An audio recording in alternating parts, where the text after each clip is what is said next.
Wicked. Hello everyone, thanks for being here at a fairly ridiculous time of the day to come and be together. I just wanted to say how we met, which was, do you remember this? In May last year. So I met Penny around a campfire in the middle of Wales in the dark, and there was like 5 of us hanging around a campfire. It was at the Do Lectures thing last year in Cardigan, and so we were just introducing each other, who we were, and I think you'd introduce yourself, and I was like, yeah, okay, that sounds good. And I introduced myself, and then Penny just went, oh, you're the lost guy. And I was like, oh, am I? Okay, maybe I am. And we established that we'd arranged to do this, but we'd never met. And it was great. So I'm the lost guy. Apparently you're the dead guys, is that true? So I think we're all in this together, it's all good. But that was really serendipitous and lovely, and then we met each other like 2 or 3 more times in the year. Yeah. At whatever the festival was, Good Life Festival a couple of months ago. But anyway, I'm the lost guy. I'm also called Simon, and I'm going to share a bit about Loved and Lost, which is a project I've been working on for about 6 years, which is exhibiting just in a room down the corridor, opening in a couple of weeks' time. So what we're going to do is there's a little film to start off with. So we'll watch that, and then you can hear me chat for a bit. Same info. That's me, and that's my dad.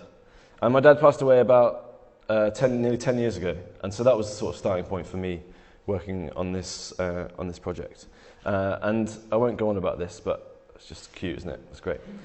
So we'll watch this. We'll watch the film. But the basic premise is that I'm using photography to understand sort of loss and grief. So we start with a photograph, a family photograph, and I invite people to go back and restage it. So I go back with them, and this might be the first time that they've been back to that place in a few months, or it might be 40 years and everything in between.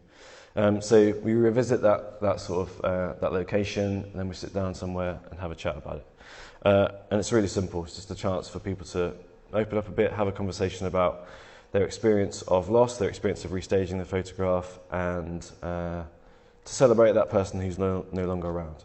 So it's not like, it's not going to be hugely uplifting this morning, but stick with me, okay? We'll have a nice time. My name's Darren, and the photo was taken on a family walk, and it was just, we used to go on a few walks, nothing mega, but that one always stood out because of this bridge, and my great grandma used to live around here, and so it was always like we always used to sort of visit every sort of 3 or 4 weeks, and so it was a bit weird for a kid because she was dead old and really old-fashioned house, but that walk was always sort of that we did. It was sort of completely different from that experience. I remember more about the photo because it's a photo that was always on the wall at home, and just things like wearing those anoraks, and I suppose it's the photo that's in my memory a lot more than the walk and singularly the bridge, because it was a bit of a standout occasion to go across that bridge. So, just before you cross the bridge, there's this stye that I'm sat on with my brother Craig. At that point, you go over the stye, then sort of turn right, and then go across the bridge to complete the sort of circular route, really.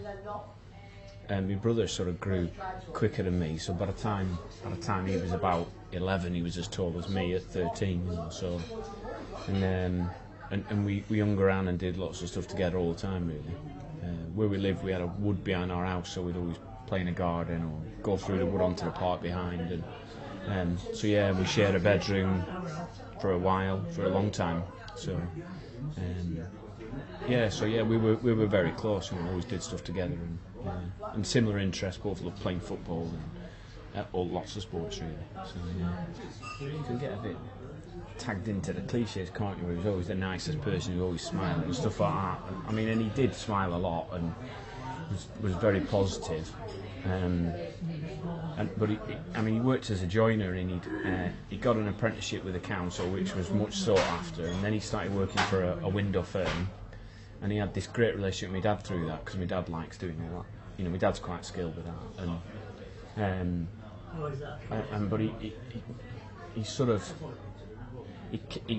those last couple of years when he was sort of working, he got himself in a position where he was sort of almost living the dream. You know, he had a great life, and he was really carefree, but he was achieving good things. You know, he was, almost certainly would have ended up in a situation where he would have bought and renovated somewhere, and you know, you sort of really felt there was a really good future. We go to the grave, and that's buried in the church that my family's associated with, because he used to be a bell ringer as well, because my dad rings the bells, so he you know, Craig would ring the bells there. And so I go there, and soon after he died, I used to go there. Like every Friday. I had 2 young children then. My wife worked in the morning, and I would go to work in the afternoon. So I had the children in the morning, and I'd drop them off at my mother-in-law. So I used to have a routine then of I always went on a Friday, and we sat down on the grass and had something to eat.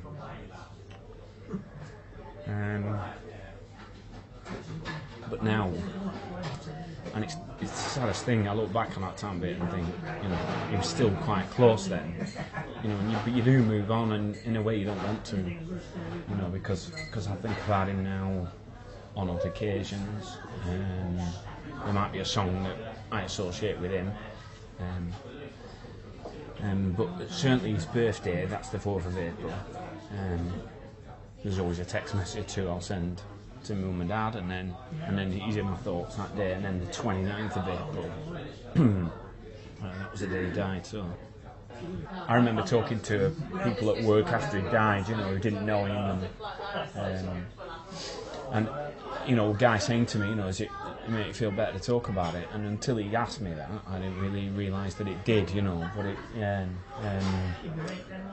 But it is nice to talk to him, to talk to them about him. But it's bittersweet. And I found it the most sort of, I found the most sort of healing in just talking to somebody who never met him, actually. You know, rather than, you know, it is nice when you just talk about stuff, and you know, I'll talk about him in my wife. You know, she knew him well, and you know, we can talk a bit. But I suppose it's, yeah. And when I've moved jobs, I've always found it sort of this thing that I'm hiding. That I want somebody to broach the subject. I want them to know. You know, it's like I want them to know that, you know, I had a brother, but he's died now, and they can say, "Oh, I'm sorry," and I say, "Yeah, well, you know, bum, and that's it." But you know, it's important to me that, I don't know why it is. It's just important that people know that, you know, I had a brother, but he's died, you know, and yeah, but maybe it'll come less and less. The really tough thing in it for us, or for me in this, and well, it was for everybody, was that it was sudden, you know, we didn't expect it. And I'm sure people have had a shared experience, but I went through a period of time where it was so shocking that I almost felt like it wasn't real, you know. I seriously thought I was going to wake up. Weeks and weeks afterwards, I seriously thought I was going to wake up, and it hadn't happened, you know. And it's funny how people talk about those stages of grief, because I had that, you know, I did have a bitter stage where I knew one of my good friends has a couple of brothers and they don't get on and they've all gone their ways, you know, and I thought, he's got 2 brothers, you know, and I've got one, and we were really close, you know, so I went through that, and I went through, and it felt as well like when the last time I saw him, he came round to the house, and he couldn't stop, and I said 2 or 3 times, you know, you having a brew? No, I can't stop. And it seemed like everybody else saw him after that, you know, and so all those little things were a big deal. And, yeah, I think you just, you know, I do expect, you know, my parents are going to die at some point, and you don't expect your children to, and they struggle with that, and I didn't expect my brother to, you know, and you just sort of bank on it, you know. And, you know, my parents are still here, and I don't expect them to die soon, but that could happen. I know for you that happens sooner than you'd expect. And it's that, isn't it? It's that sort of. He was super reliable and sort of emotionally, and you know, you call him. Like we used to, me and my wife, we moved about 2 miles away, bought a little flat, downstairs flat with a garden, and he used to be our sort of regular stay over. You know, he used to come in, you know, he'd come have a few beers and sleep the night, you know, and we always had this tradition where we always watch the Grand National. It's always a fun day, so we always have a drink and watch the Grand National, have a bet. And so now we still do that with our children. They all have a pound or two, and we always put a bet on for Craig. But yeah, that was a day that he'd come round to our house, and we just, because we were married and starting a family, but we were still very much a contemporary of his. And so I think you're sort of clinging to a hope that it isn't real, I'd love to, you know, if I could write a book, I'd love to write a book, a fictional story about somebody who's almost becomes in another world, you know, completely different. You can't take it in and can't believe it, and just, you know, but because it just felt so unreal. But yeah, and you can understand why. I know somebody who's I worked with somebody who the brother had died, and one of their other brothers committed suicide, you know, because of the grief, and you know, I totally understand that. And the grief was so much. I just thought, you could just get rid of it. But I mean, it never stayed in my mind more than a millisecond, because I had a family myself, and you can see the grief that everyone is already struggling with. But God, it felt an easy option. Yeah. And I got frustrated with how close we are as human beings, and you know, I just thought, it's so rotten that we are so close, but we have to deal with this parting, you know. I just thought it was wrong. I just thought, not fuck you, Mother Nature, you know. But yeah. So I've given this talk a little title, which is putting ourselves in the shoes of others when they're grieving, and why that's important, but also impossible. And I suppose for me, this whole project is about trying to build some sort of empathy and understanding.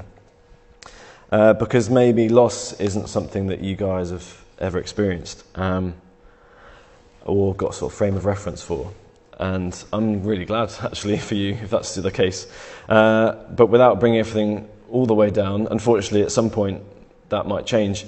And it might be something that you need to reflect on. And so my dad passed away when I was 22. My sister died last May. So I've had plenty of time to reflect on loss. And in those scenarios, I wanted to talk about it. But I wasn't really sure where or when to do that, or who was going to listen to my sort of stream of consciousness when it came to my reflections and sort of letting out those emotions. So I started this project. And I wanted to give people a platform to talk about their loss, but instigated through photographs. And I've tried to structure it so it's helpful for them, it's positive, it's cathartic, to think back and remember, to celebrate, and to show you guys, the viewers, that you know, it's okay to talk about it. It's something that we can talk about. And so it starts with those photographs. It starts with that original photograph and going back to restage it. And that's really simple. It's not a complicated process at all. So this is Beck. I'm going to run through a few stories until I run out of time, and then I'm going to get to the end. So we'll keep going through some stories. But this is Beck on the left, and her dad, who I would have loved to have met him. He looks wicked. I think he was sort of living in the era when, like, George Michael was really in his pomp. So like he's just going for it. But the photographs. You know, this is an endearing image. You know, you get drawn into the narratives of the family and the people involved, and then going back to restage it. Here we go. It's not necessarily a really upsetting thing to do, but what the photograph does is represent that space. You know, it's a very simple mechanism to represent that gap that's been left behind by that person. So this was in Scarborough, where Beck lives, and she would go with her dad to get a posh lunch at the hotel on the seafront with her dad and grandparents. There we go. And so I've got a few quotes from each of the stories, so I'll just read a few quotes before I rattle on a bit. But so Beck says things like, "We used to make forts out of dialysis boxes and order Chinese takeaway." Just things like that that felt like things off a film. They were just tiny moments, really, because they were only at the weekends, and if you count them into the short time we had together, it's a tiny amount of time. He was a young dad, and I was his only child, so every moment that we spent together was just full of laughter. It was like a dream, really. I felt very lucky to have a dad like him, and he made everything fun. So we spent a bit of time at this hotel, and then sort of sat down to have this conversation.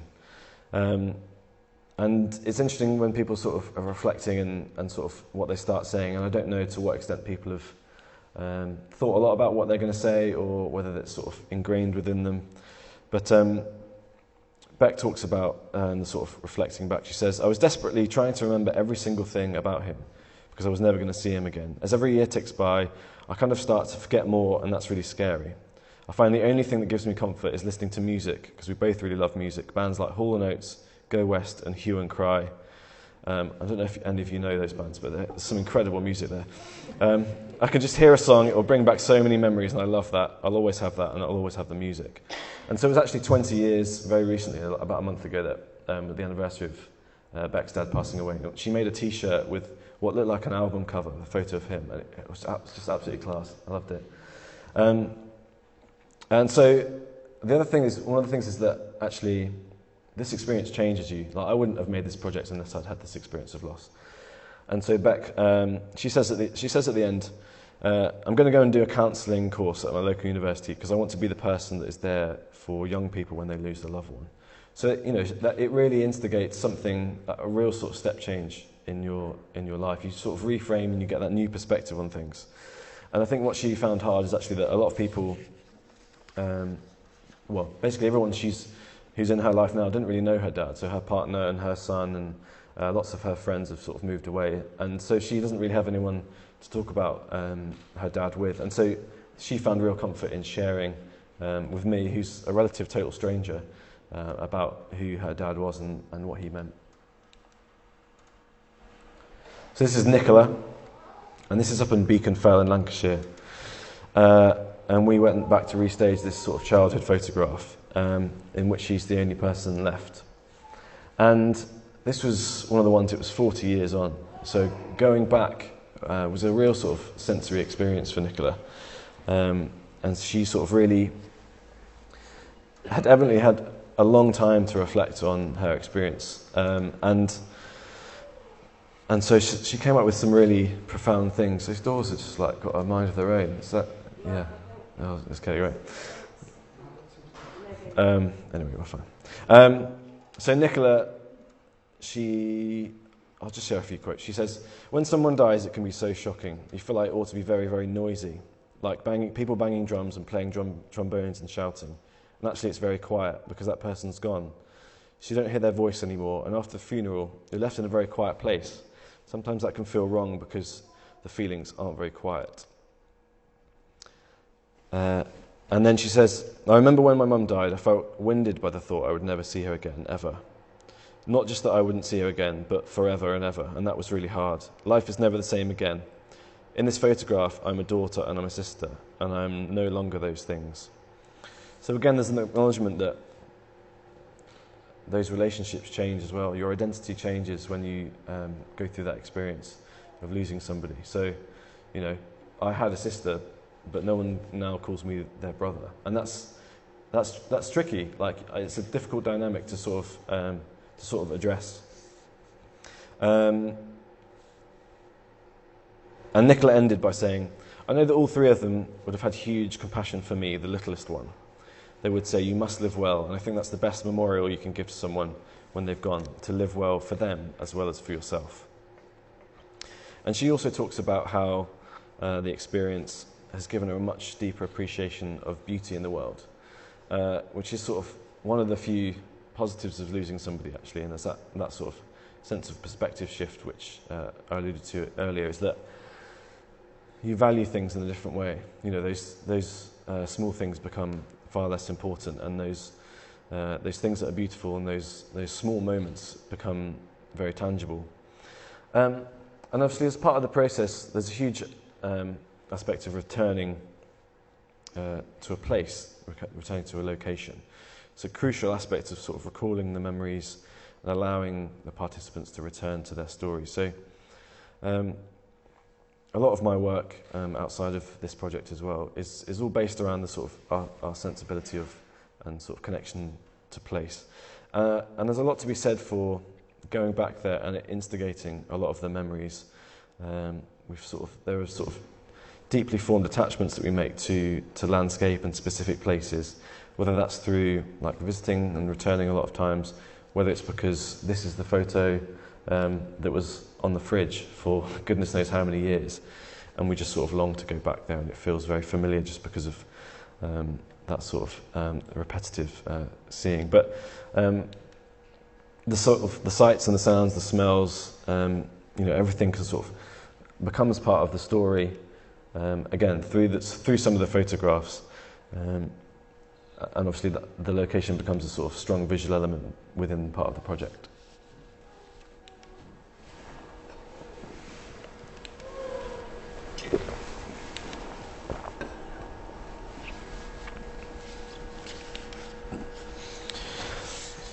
So this is James, and this might be somewhere that's familiar to some of you, Hillsborough. And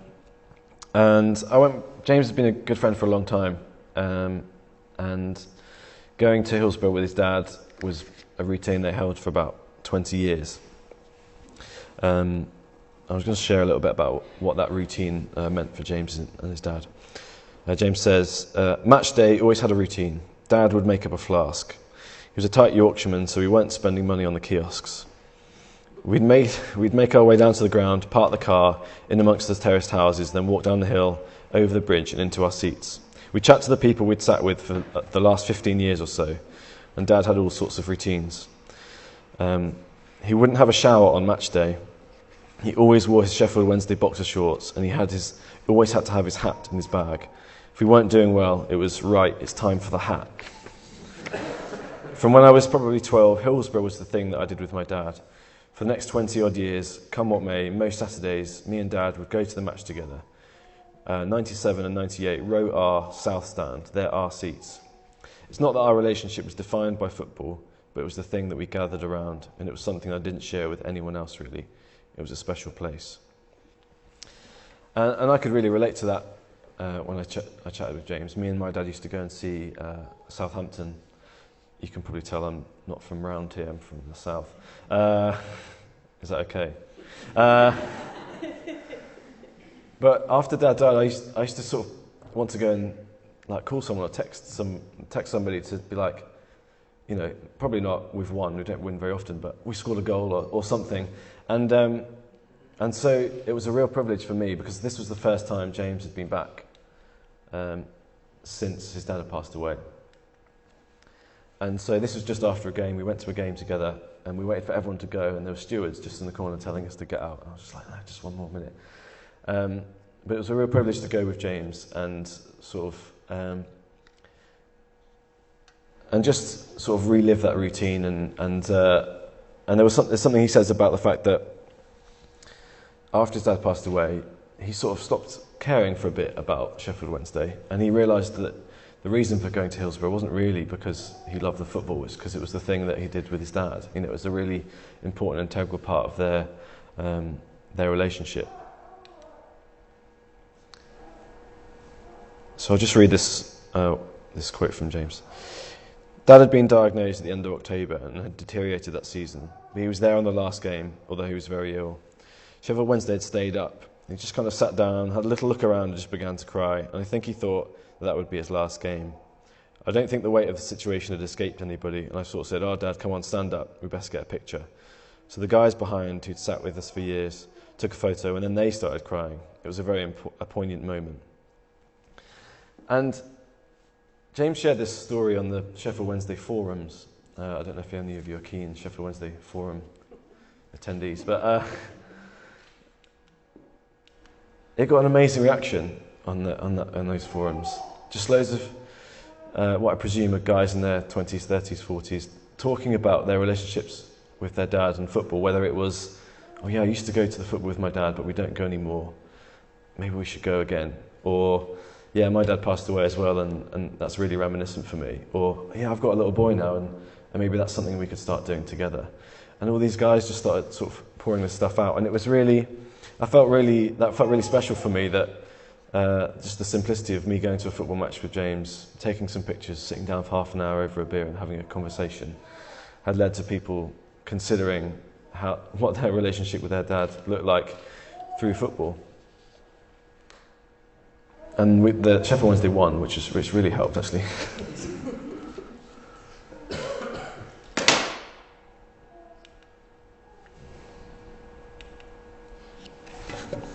So one of the things that James said as well at the end was, being encouraged to think and reflect a bit was good. It was an intentional way of reflecting, which is really healthy. It's important to take time to think about him, but when do you do that? And so a huge part of this project is about giving people a voice. People want to share. We were having a quick chat just before we started, and about the fact that when you get people together under the sort of guise of, okay, we're going to talk about loss or grief together, you really don't have to start much of a conversation, because everybody, given permission, wants to talk about it. They want to share. And so, in the loosest way, this project is sort of talking therapy. It's a platform to give people a reason to talk about that thing that they don't know when or where to talk about it, even if it's with family or friends. Talking about the experience, the loss, but also having a chance to celebrate somebody. So often in social scenarios, something will come up that I will think, oh yeah, my dad would have found that really funny. And I can't just go, oh yeah, Dad would have found that funny, everyone. Because that's just really out of the blue and random, and no one, and again, lots of people that I socialise with never met my dad, so they've got no frame of reference for that whatsoever. So actually, having this forum, I hope has been really important for people to go, look, this person was really special. And people do that in lots of different ways, whether that's having a special place that you return to, maybe there's somewhere you sort of scattered ashes, or somewhere you had a routine that you went to, or somewhere that maybe a bench, or you've planted a tree or something like that. There's lots of different ways to do it, but to some extent I wanted this to be sort of not a memorial, but a way to sort of acknowledge that person in a sort of public facing way. And it's about finding a way, finding a reason to listen to somebody as well. I think generally we don't have enough space to listen to what each other has to say. We don't create enough forums in which we can actively listen. So again, this was a reason for me to just sit and listen. And obviously within the interviews, I'm asking questions, but every time I'm delivering the project now, I'm sort of taking my voice out. I wanted to be there really just to facilitate that sort of that chance to listen to what people's stories were. And then this is the last one I'm going to share. So this is Micah, which is down in Cornwall, down in Penzance. And this was Paul. And they lived in Cornwall for 5 or so years. They met online on the Guardian Soulmates website. And Micah moved from Cologne to Cornwall, which is quite a shift. I don't know if you've ever been to Cologne, but quite different places, to be with Paul. Paul had only ever had one girlfriend before, and they hadn't lived together, so this was a big deal, that having met online, that they were going to live together. But you can see from the photo how sort of, and Micah talks about, she picked this photo because they looked sort of stupidly happy. It was just like a regular day. It was just like a Wednesday night after work, and they went to take this picture. And they moved back to Manchester, and Paul sadly passed away very suddenly at Christmas a few years ago. But me and Micah have shared a couple of journeys from Manchester to Cornwall and back, and that's a long way. That's like 7 or 8 hours of chat. But those chats have been so crucial for me, just again because we've had that that understanding and that permission and that trust to talk about those sort of deepest things with each other. And we've only met each other 3 or 4 times. But we've been able to just feel that through the project existing and that giving us permission to talk about it, that it's a really integral thing to talk about.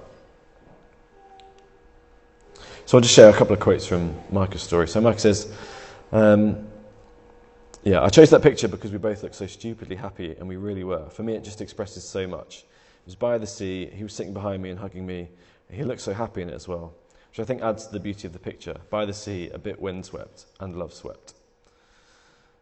And I'll just share this about how they met as well, it's good. They were one of the first things, let's see if I've got a picture. No, I haven't. They were one of the first things I fell in love with, because I like geeky glasses. On his profile picture on The Guardian Soulmates, where we first met, he had these on, and I thought, I like this guy. He looks like Jarvis Cocker. So one of the things that I did was get these frames made up into glasses so that it's something that I'll have with me every day. It's a little thing, but it's his chew marks. They're his glasses, and I know that he looked at the world through these, and I wonder what he saw.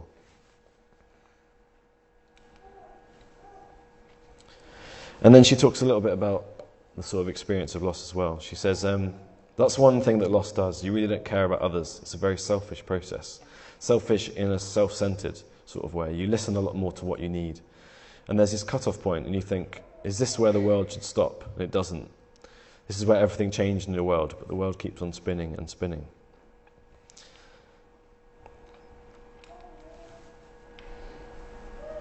So I've just got 2 more quotes from Micah. So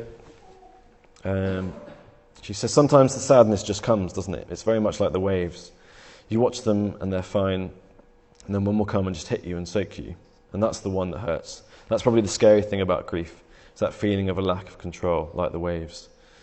You don't know which one is going to crash over you, and you can't control it. If it's coming, and that's what's so difficult about it.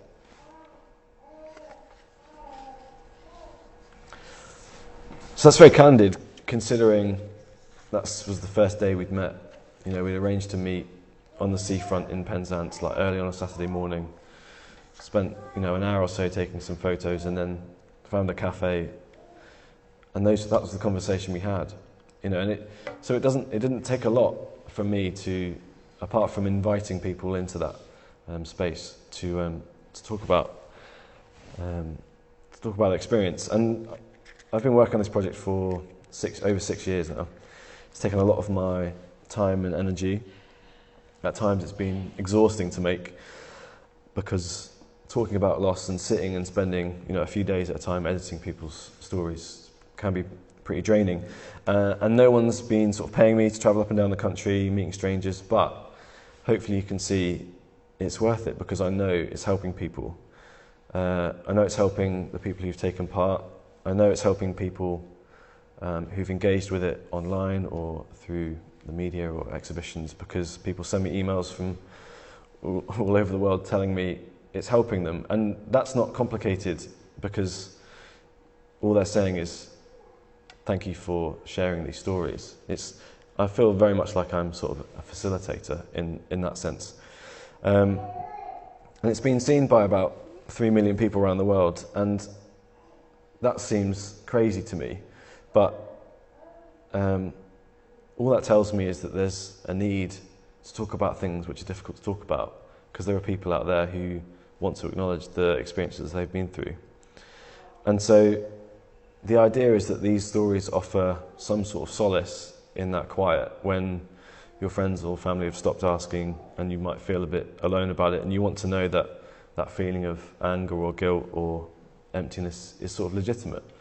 It can be quite a lonely place when you've lost somebody, because you feel like you're the only one who's going through those emotions. And so knowing that someone else has been through something can be a real support. And I appreciate that I've made this project for a reason. There aren't many people who would have made this project or who would have wanted to make this project. And to a huge extent, speaking to the 20 people or so that have taken part, it might have been beneficial for them, but it's been hugely beneficial for me as well, in terms of understanding my own loss, my own experience, my own grief, and sort of knowing what I've experienced and what I've felt, but then seeing it from other people's perspective as well, and putting myself in their shoes and knowing, okay, well, that's a very different experience of loss to me, and there are so many different factors which contribute to how you sort of engage with that experience. how quickly something has happened, whether you know it's going to happen or not, the relationship and whether you've got things that are left unsaid. But I'm really glad that, you know, after having this idea all those years ago, I sort of pursued it and brought it into reality. And I really feel like it was worth it. And I'm fortunate that I get to work full-time freelance. I sort of get to balance doing paid commissions with project work like this. And increasingly those two things are sort of one and the same, which is a wonderful position to be in. But it's not been an expensive project to make in terms of money. It's taken a lot of time, a lot of prep and promotion and travel and editing and working on audio and all that sort of thing, transcribing interviews. But it's worth the time that I've put into it. And so I suppose what I'm trying to get to is that if I'd waited for someone to come along and say, okay, Simon, I think you should go and make this project, I'd still be waiting right now. If I'd waited for someone to come along with a big wad of cash and go, right, here's an X amount of money, can you go and make 20 stories about this subject matter that you seemingly know a lot about, it wouldn't have happened. So don't wait for that permission, essentially. If there's something that you've got an idea for, I don't know what your work scenarios are, maybe you haven't got time, but if you've got that idea and you feel like you haven't got time, then maybe there's something that you need to prioritize in terms of what's my experience, what can I put myself to, what can I give myself permission to go.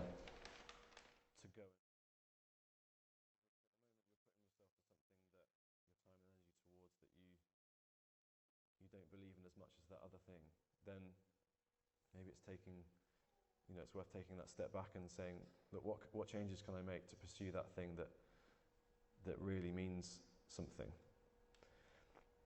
It's about how to spend your time and your money and what energy you need to give and all that stuff that I thought was important before I lost somebody changed. I stopped caring about lots of things like searching for validation in my work or caring too much about social media or chasing like really big high-paid jobs.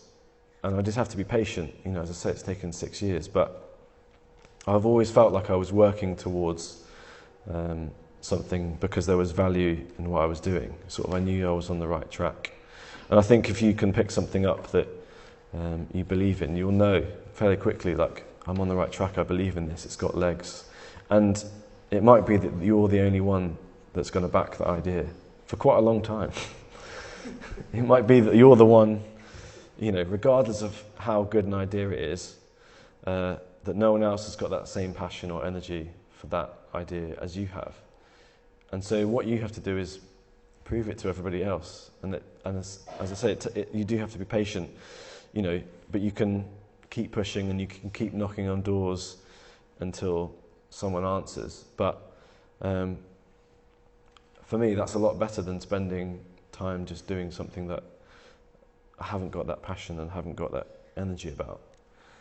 I'd much rather pursue something like this that I feel has got value for me and for other people. And so, what have I learnt from the project? I suppose I've talked about helping me understand my own grief. Really, I'm just very grateful to all the participants who've offered their stories. I've never, apart from the first story, which was my mum, I've never really put anyone on the spot. People have sort of come to me through seeing it online. And it wouldn't have been possible without these people who so willingly have put their stories forward. But what it's enabled me to do is share their stories and sort of almost become an advocate for talking about loss. And, you know, the example being me here today talking about loss. And so I think that's what I want to leave you with, really, is that it's something that we can talk about. You know, through these stories are just a tiny glimpse of the experiences that the people around you have had. And I think it's my hope that, you know, that empathy, as I said at the start, that empathy will grow in people who've lost somebody, but also people who haven't lost somebody. And I can understand it, because if you haven't lost somebody, why is this something you'd want to think about ever? Why would you take time to engage with it and approach it? And I get that, but then there are people around you who desperately want to talk about it. So just find a way to bring it up in conversation. Ask a question. You know, somebody might burst into tears. It's very unlikely, but if they do, like, what? That's not that bad. Like, that's okay. Like, you haven't made them upset. It's just important to acknowledge it and to talk about it. And don't forget after a few weeks. That's one of the worst things, is that it feels like this thing that's happened, and it happened a few months ago. And it doesn't matter if it was 50 years ago, it still happened. It's still something that is important for people and integral for people that they want to acknowledge. So if I'm going to leave you with one thing, it's whether you want to engage with these stories or not, just, you know, keep it in your mind that you can ask a question, you can bring it up in conversation, you can talk about it, and then that's okay. I think we're done.